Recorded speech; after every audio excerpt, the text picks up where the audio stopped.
Hello friends, ఈరోజు మనం బైబిల్లో జరిగిన ఏశావు మరియు యాకోబు యొక్క సన్నివేశము గురించి తెలుసుకోబోతున్నాం. ఏశావు బలమైన వేటగాడు మరియు రోమములు గలవాడు. అయితే యాకోబు నిదానమైన, తెలివైనవాడు. వారు కవల పిల్లలు అయినప్పటికీ చాలా వేరువేరు ఆలోచనలు కలిగి ఉండేవారు.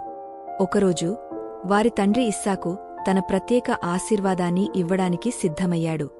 కాని ఒక చిన్న పన్నాగముతో యాకోబు ఆశీర్వాదాన్ని పొందాడు. ఈ నిర్ణయము వారి జీవితాలనే మార్చేసింది. ఇది న్యాయమైనదా? తర్వాత ఏమైంది?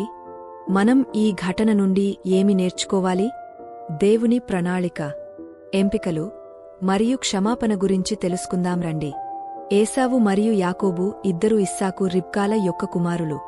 పెద్దవాడైన ఏశావు వేటలో గొప్పవాడు మరియు తండ్రైన ఇస్సాకుకు బహు ఇష్టమైనవాడు.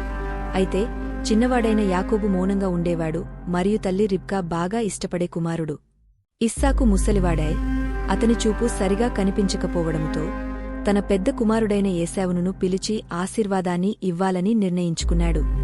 వేటకు వెళ్లి మంచి ఆహారము తయారుచేసి తినిపించమని ఏశావుకి చెప్పాడు. అయితే ఇది వినిన రిబ్కా యాకోబుకు ఆశీర్వాదం రావాలని ఆలోచన చేసి ఆమె యాకోబుకు మేక మాంసాన్ని తీసుకొనిరా అని చెప్పి దాన్ని వండింది.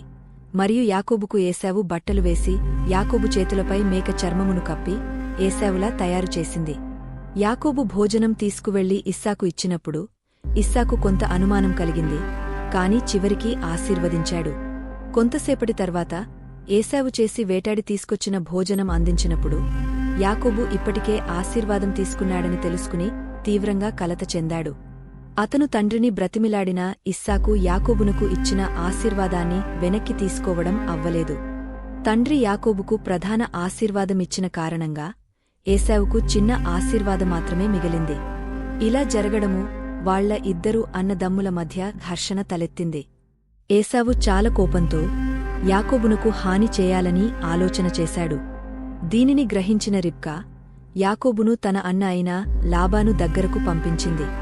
ఈ కథ ద్వారా నేర్చుకోవాల్సిన పాఠాలు ఏమిటంటే, మోసము చేస్తే ఎప్పటికైనా దాని శిక్షను అనుభవించాల్సిందే అని దేవుని ప్రణాళికలు ఎప్పుడూ నెరవేరుతాయి అని సూచిస్తుంది. యాకోబు తన తండ్రిని మోసగించినప్పటికీ తర్వాత అతని నిజాయితీ, పశ్చాత్తాప క్షమాపణ దేవుని ప్రణాళికను నెరవేరడము చూస్తాము. మనుషులు తప్పులు చేసినప్పటికీ ప్రతి ఒక్కరి జీవితములో దేవుడు తన చిత్తాన్ని జరిగేస్తారు అని తెలుసుకుంటున్నాము.